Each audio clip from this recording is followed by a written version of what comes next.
Hi, welcome to TCT 2023. I'm Margaret McIntyre from Columbia, New York, and I'm here with my good friend Yusuf Ahmed from Yale. And we're really going to talk this morning about reimbursement in the coronary space. And I was explaining to Yusuf that I moved from the UK to the US 18 months ago, and I'm really still trying to get my head around the whole reimbursement process. So I was wanting to pick his brains, as a fellow Brit who's readjusted to the American system, to advise me on how all that works in the coronary space, and specifically around the complex PCI and calcium space where we both work. So Yusuf, can you give me a kind of overview of the situation and some developments in the area? Yeah, I can certainly do my best.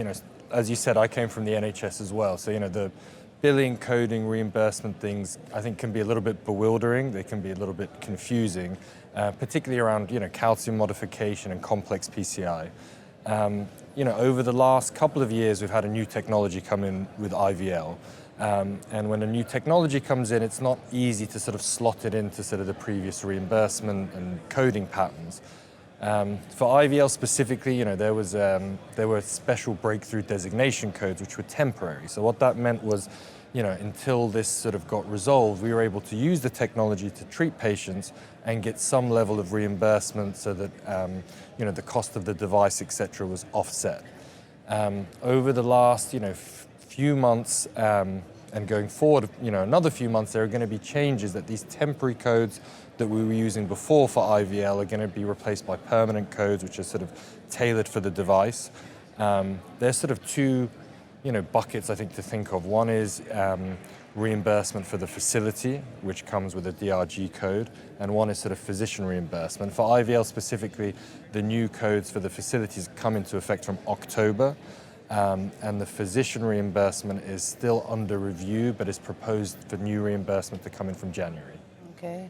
And obviously that's going to have a significant impact on your practice. So talk me through that, like how that's impacted your practice to date and how that's going to change things going forward. I think that the thing for people to sort of focus on now is that with the new codes coming, there's no longer going to be any potential financial penalty, either for the institution or for the individual physician for using particular technology. So I think it's, it's important for us as, we never want to make decisions how to treat patients purely on financial aspects, but we also have to be responsible about resource utilization, et cetera. And I think that whereas on, with previous, the temporary codes, there was potential for sort of financial penalties, that's going to be completely taken out of the picture. So now you're going to be sort of empowered to treat patients with the best technology for each individual patient.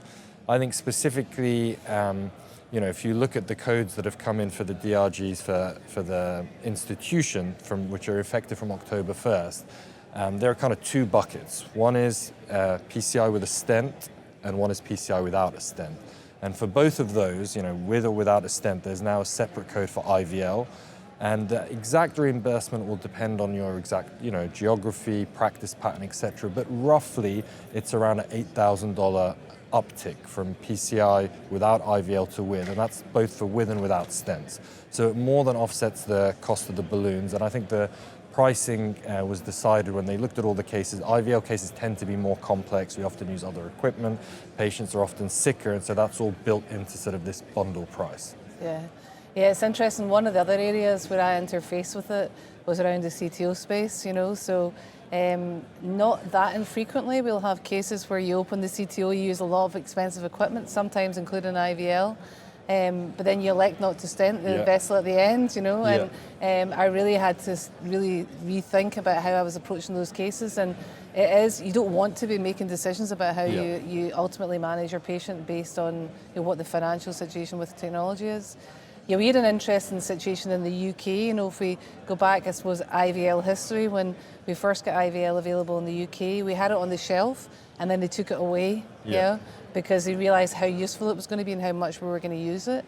And then we had to essentially pitch financially an argument to get it back as physicians. So what we did was we did a cost analysis, and we were able to demonstrate that if we took IVL first as our calcium modification choice, And we compared those cases to where we had used multiple other technologies and then come to IVL later in the case, that there was no difference in the cost difference between the cases, and we were able to use that data then to get the device back on the shelf. So it's interesting, you know, now 5 years later, you know, to see the US come to terms with that. Yeah, combination therapy is challenging. Yes. I think, you know, that's one area where, you know, cases can get very expensive, and then we often think about the cost of the device, but there are other sort of aspects to it. You know, atherectomy, which we obviously have to use routinely.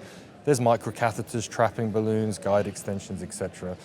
With the new proposed changes for physician reimbursement for IVL, these codes are sort of proposed to come in from January.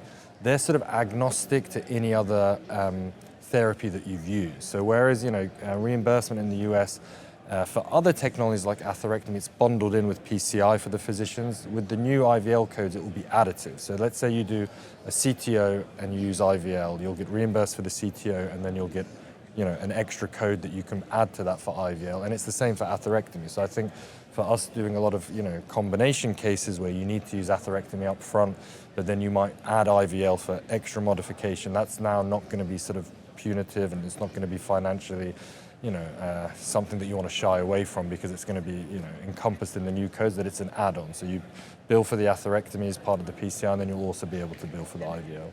Yeah, I think that's really important, because although we initially thought that we would select one device for one case, you know, when we had all the initial calcium algorithms, we thought, you know, you're going to pick one thing, use your imaging to decide. In reality, we know in daily practice that it's very common for us to use more than one device in these cases. So it's great, again, to allow us to make the right decisions for the patients and not feel that we're being compromised by the financial situation.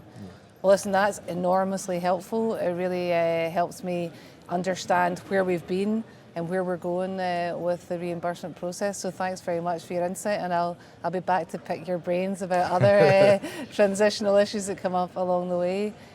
So thanks for listening, and thanks again to Yusuf for giving us an overview of really what's coming in a positive way with regards to reimbursement in the calcium space, and specifically around the use of IVL.